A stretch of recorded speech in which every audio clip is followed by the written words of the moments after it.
Hi, my name is Dexter. My name is Bellamie. My name is Dulce, and we're going to turn safflower vegetable oil into natural biodiesel. So first of all, you would want to wear gloves because sodium hydroxide is a dangerous chemical that can eat away at your skin since it's like an aggressive form of soap.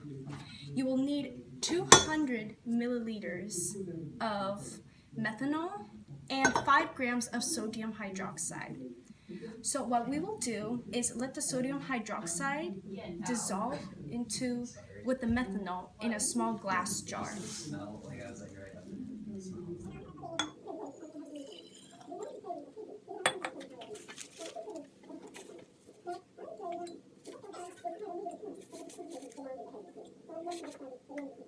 Alright, so what will happen is, since we'll let it dissolve, the methanol will turn hot when it is fully dissolved. So please be careful when you do this project because you do not want to get yourself burned.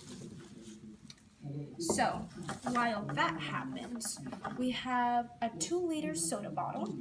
And what we want to do is pour 1 liter of vegetable oil into the soda bottle. Alright, so now that I have the vegetable oil ready, I'll just pour it into the soda bottle.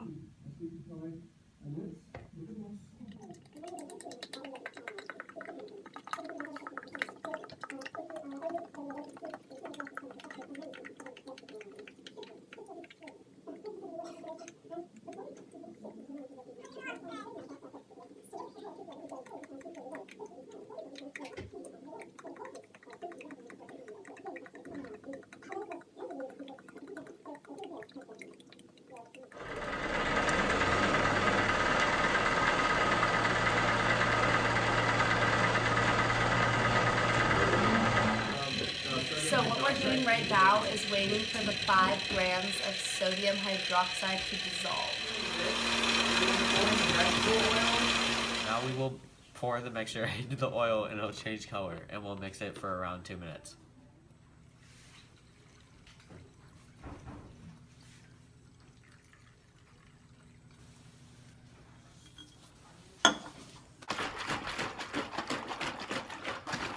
Really fast.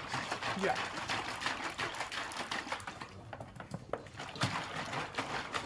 Okay, 2 minutes later.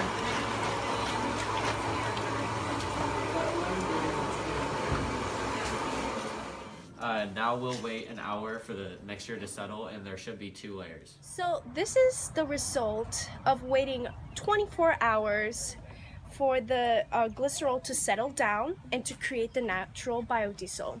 Normally you would have to wait about an hour, but as you can tell, the bottom part is the biodiesel or the glycerol, and the top portion is the biodiesel, which is what you need for gasoline. So now we're going to separate the glycerol from the biodiesel by poking a hole and putting it in the beaker. Then we're going to put duct tape on it. Okay, so now we're going to pour 50 mLs of water into the biodiesel, and it will separate the methanol, and we'll stir it for about 20 minutes. So now that this is done, you will want to turn it off, and it should look something like this. Before I begin the pros and cons of biodiesel oil, I want to explain the history of it.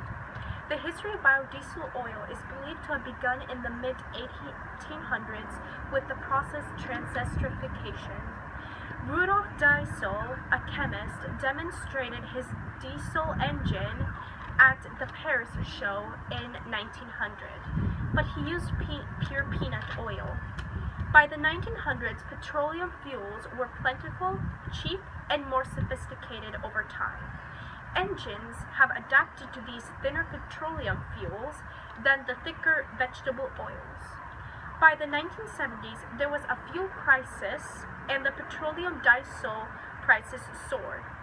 By this time, people were desperate to find other efficient alternatives, but the government disregarded using vegetable oil with transesterification. They deemed it as being old-fashioned. In 1983, an Austrian scientist named Dr. Mittelbach developed a commercial process to turn old cooking oil into biodiesel. Dr. Thomas, in the US, was the first person to turn cooking oil into biodiesel on a small scale in 1989.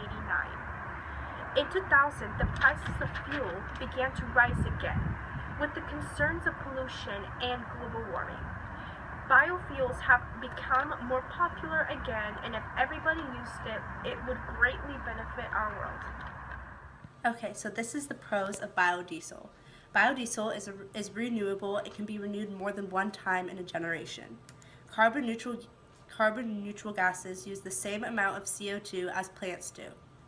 It is rapidly biodegradable and non-toxic, so spillages are way less harmful. It has 80% less CO2 emissions and 100% less sulfur dioxide. It also can extend the life of diesel engines since it's more lubricating. And it has more pleasant smell like popcorn or french fries. These are the cons of biodiesel. The first con is there's low energy. Biodiesel does not hold as much power when compared to regular diesel or gasoline-based fuels. The second one is engine problems. Even though a regular diesel engine can run biodiesel, that does not mean that is ideal. The third one is storing. And to store biodiesel over a long period of time could create problems. As it sits, it can become thicker, which can cause clogs and it can lead to corrosion in the filters. And fourth one is poor quality, and many producers have been unable to produce biodiesel that meets the quality due primarily to their impurities and water during the washing and refining process. And finally, the diesel is more expensive. Okay, so now we have to take out the methanol from the biodiesel and then add 50 milliliters of water and then mix it for 20 minutes. And now we're going to blend it for 20 minutes. The biodiesel on average should be at least 0.8 grams. So I checked the pH of the biodiesel and it turned the red paper blue, which means that it is a basic form of the pH, which is good. So now I am going to put the biodiesel in Mr. Block's truck and hopefully it'll work.